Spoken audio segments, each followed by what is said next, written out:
Momshi Tony and Ila Arden. welcome to our Kumusta? Mustasa? Hello mga momshi ko! Welcome na naman nga po sa panibagong araw ng buhay ko bilang isang housewife, a mom of two, a small content creator, and a mom who's trying to bring back her confidence again for the go!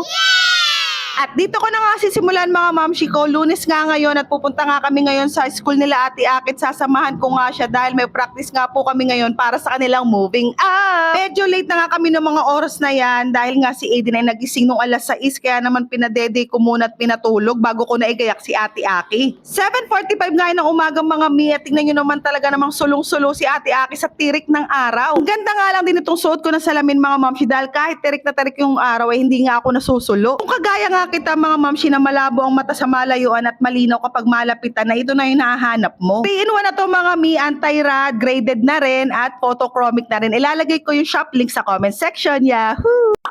Nice! Kaya na nga, nakarating na nga kami dito sa school at sakto, bago-bago pa nga lang nagsisimula at buti na lang nakahabol kami. Opo, salamat. At ayan na nga, nagsisimula na nga sila mga mamshi ko mag-practice para sa mga gagawin nila sa kanilang graduation. Napakabilis nga ng panahon at araw mga mamshi dahil naaalala ko nung nagsimula ang pasukan ay buntis pa nga ako kay Aiden at ito na nga, magtatapos na nga si Ate Aki ng kinder. At ito pa nga mga mamshi, naaalala ko pa yung mga kalagitnaan talaga ng pasukan na napakalaki na ng tiyan ko. Hirap na hirap talaga ako kasi kasuhin si Ate Aki. Kasi alam nyo naman mga mamshi, kapag buntis, ang bilis mahingal, palaging pagod, palaging antok. Ay, naku talaga naman. Pero tingnan nyo naman mga mamshi at talaga namang nairaos natin. Ito na nga, graduate na nga si Ate Aki sa susunod na Lunes at magbabakasyon na. Mas maasikaso ko nga silang dalawang magkapatid at mas mahabang oras ang maibibigay ko sa kanilang dalawa. Tapos, sa susunod naman na pasukan ay grade 1 na. Diyos ko, talaga namang maghapon na siya sa school. Sigurado nga ako na mamimiss ko rin si Ate Aki lalo na kapag maghapon na siya sa school dahil kahit naman makulit ang bata na ito ay napakalambing naman po.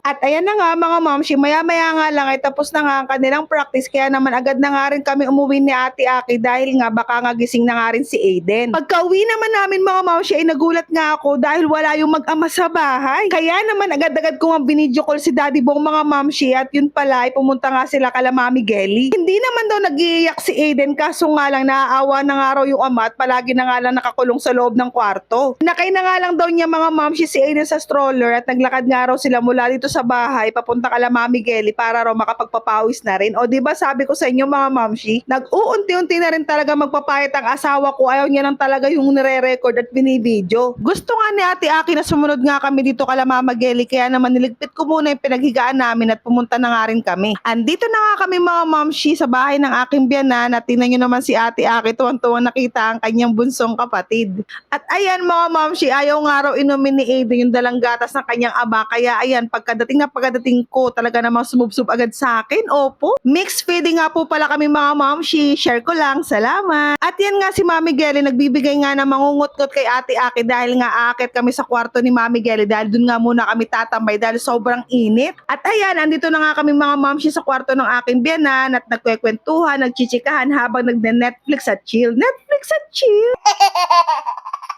Habang nanonood nga kami mga mamshi ay ayan, nakatulog nga si Aiden at nakatulog nga rin ako noong mga oras na yan. Napasarap nga yung tulog ko mga mamshi sa kwarto ng aking biyanan at nung pagkagising ko ngayon nagugutom ako at nagayak nga si Mami Gelly ng tanghalian. Ayan nga mga mamshi ang hinanda ni Mami Gelly, paksiw na bangus at nilagang baboy. At ayan na nga mga mamshi, kumain na nga kami. Tingnan nyo naman, masama na naman ang tingin ni Aiden sa pagkain. Opo.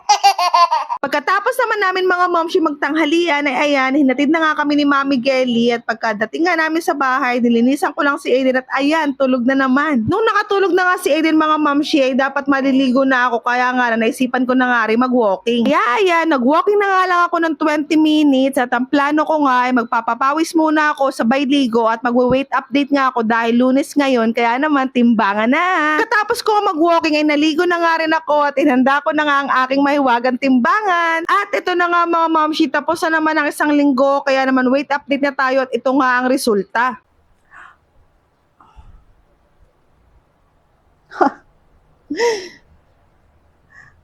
Ganun talaga. At ayan nga mga mamshi ko, di ba? Last Monday 75.25 at ngayon ay 75.4. Opo mga momshi ko, nadagdagan nga po ako dahil nung third week ko ay 75.25 nga lang ako, pero ngayon nga Lunes ay 75.40.